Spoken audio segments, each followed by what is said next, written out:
जैसे कि युवा नहीं है, आतंकवादी हैं, लाठीचार्ज कर रहे हैं, उन पे गोले चला रहे हैं, आंसू गाज के हवाई फायरिंग भी हुई है और पत्थर चलाए गए। देखिए मेरे हाथ पे लग गया है, ठीक है, ये मेरा सर बच गया, मैंने बैग रख लिया था, अदरवाइज ये देखिए मेरा हाथ कट गया है, पता नहीं ये टूटा है या जो भी।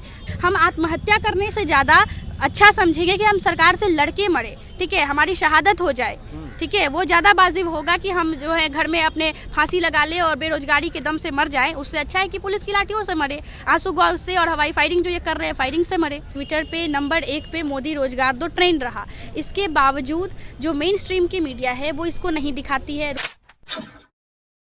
सरकार ने रोजगार देने का वादा किया था विधानसभा चुनाव से पहले, ठीक है, विपक्ष की सरकार ने, जो अभी विपक्ष में है, उन्होंने, तेजस्वी जी ने ऐलान किया था वो 10 लाख सरकारी रोजगार देंगे यदि सत्ता में आते हैं, तो वो सत्ता में नहीं आए। तो इसके ये में जाकर के भाजपा सरकार ने कहा, एनडीए सरकार ने कहा था कि जब हम सत्ता में आएंगे हम 19 लाख नौकरियां देंगे, 19 लाख रोजगार देंगे। तो अब उन्हीं सवालों को लेकर के हमारे विधायक जो हैं सदन के भीतर 19 लाख रोजगार की मांग कर रहे हैं। आपने देखा होगा पिछले दिनों ट्विटर पे नंबर 1 पे मोदी रोजगार दो ट्रेंड रहा, इसके बावजूद जो मेन स्ट्रीम की मीडिया है वो इसको नहीं दिखाती है। रोजगार के सवालों पे कोई बहस नहीं होता है और युवा जो है वो आत्महत्या करने पे मजबूर है, बेकारी, बेरोजगारी, 6,000 रुपये का 12 घंटा खटने को तैयार है। तो जब सरकार ने कहा था, हमसे वोट लिया था रोजगार के नाम पे, तो उन्हीं सवालों को लेकर के जब सदन में बातें हमारी नहीं सुनी जा रही है तो सड़क पे हमने उतरना वाजिब समझा कि हम सड़क पे उतर करके सरकार से मिलने जाएंगे, मुख्यमंत्री से मिलने हमें जाना था और आंदोलन लेकर हम लोग बढ़ रहे थे। आपने देखा होगा कि अभी शिक्षा के भीतर इतना चौपट कर दिया गया है, नीतीश सरकार ने शिक्षा को इतना बदतर बना दिया है कि एक मैट्रिक की भी परीक्षा होती है तो उसका पेपर लीक हो जाता है। एसएससी, रेलवे, बैंकिंग और दरोगा, ये सारी परीक्षाएं आप छोड़ दीजिए, ये तो नौकरी वाली है। मैट्रिक का परीक्षा होता है, 10वीं की परीक्षा होती है, उसका भी पेपर लीक हो जाता है।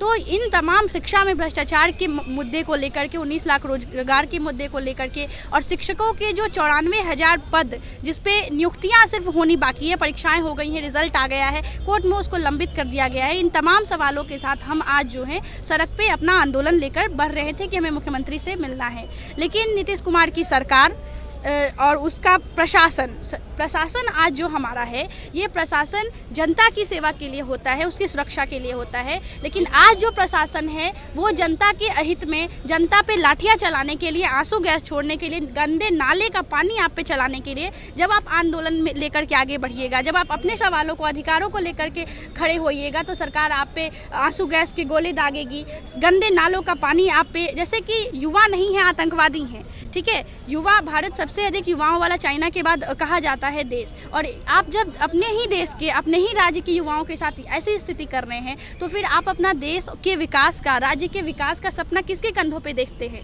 क्योंकि युवा ही हैं जो आपके विकास रथ को आगे ले जा सकते हैं, और आप उन्हीं युवाओं के साथ लाठीचार्ज कर रहे हैं, उन पे गोले चला रहे हैं, आंसू गाज के हवाई फायरिंग भी हुई है और पत्थर चलाए गए। देखिए मेरे हाथ पे लग गया है, ठीक है, ये मेरा सर बच गया, मैंने बैग रख लिया था, अदरवाइज ये देखिए मेरा हाथ कट गया है, पता नहीं ये टूटा है या जो भी।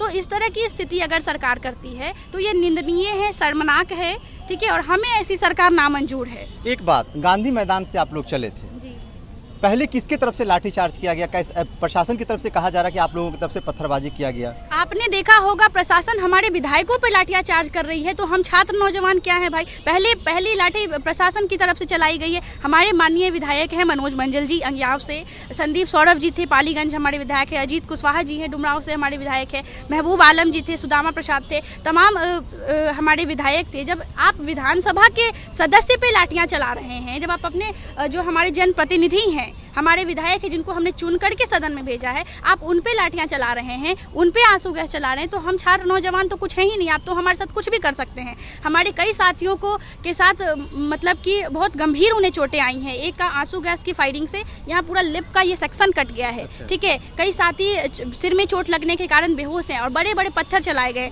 मैं दिखा रही हूँ कि मेरा हाथ कट गया। ऐसे तमाम कई साथी हैं जिनको चोटें आई हैं। तो एक तरफ तो सरकार जो है वो बड़े बड़े वादे करती हैं, हम महिलाओं के सम्मान में हैं, नीतीश कुमार मैदान में महिलाओं के सम्मान में, ये तमाम जो ये नारे लगाते हैं ना, खोखले हैं और एकदम शर्मनाक हैं। क्योंकि ये पता नहीं, एक तरफ तो कहते हैं कि मैट्रिक पास करो इतना पैसा देंगे, इंटर पास करो इतना पैसा करेंगे, लेकिन शिक्षक देंगे कि नहीं देंगे इसका कोई व्यवस्था नहीं। हम आंदोलन शांतिपूर्ण तरीकों से अपने नारों के साथ आंदोलन लेकर आगे बढ़ रहे थे, लेकिन पुलिस बैरिकेडिंग हमें रोक देती है। हमारा मांग पत्र होता है, मांग हमारी होती है हमें मुख्यमंत्री से मिलने दिया जाए, यदि मुख्यमंत्री उपलब्ध नहीं है हमें उनके प्रधान सचिव से मिलने दिया जाए और हम अपनी मांगों को उनके समक्ष रखेंगे। साधारण सी बात थी, हमारे 5 प्रतिनिधि, 10 प्रतिनिधि, 7 प्रतिनिधि जाते मुख्यमंत्री से मिलने। जब तक सरकार निरंकुश होगी, तानाशाह होगी, आपने देखा कि ये तानाशाही रवैया है, ठीक है, जिस तरीके से ये गोलियां चला रहे हैं और छात्र नौजवानों के साथ मतलब अव्यवहारिक रूप अपना रहे हैं, तो ये आंदोलन को बढ़ावा देने की बात है। ये घटने वाला नहीं है आंदोलन, क्योंकि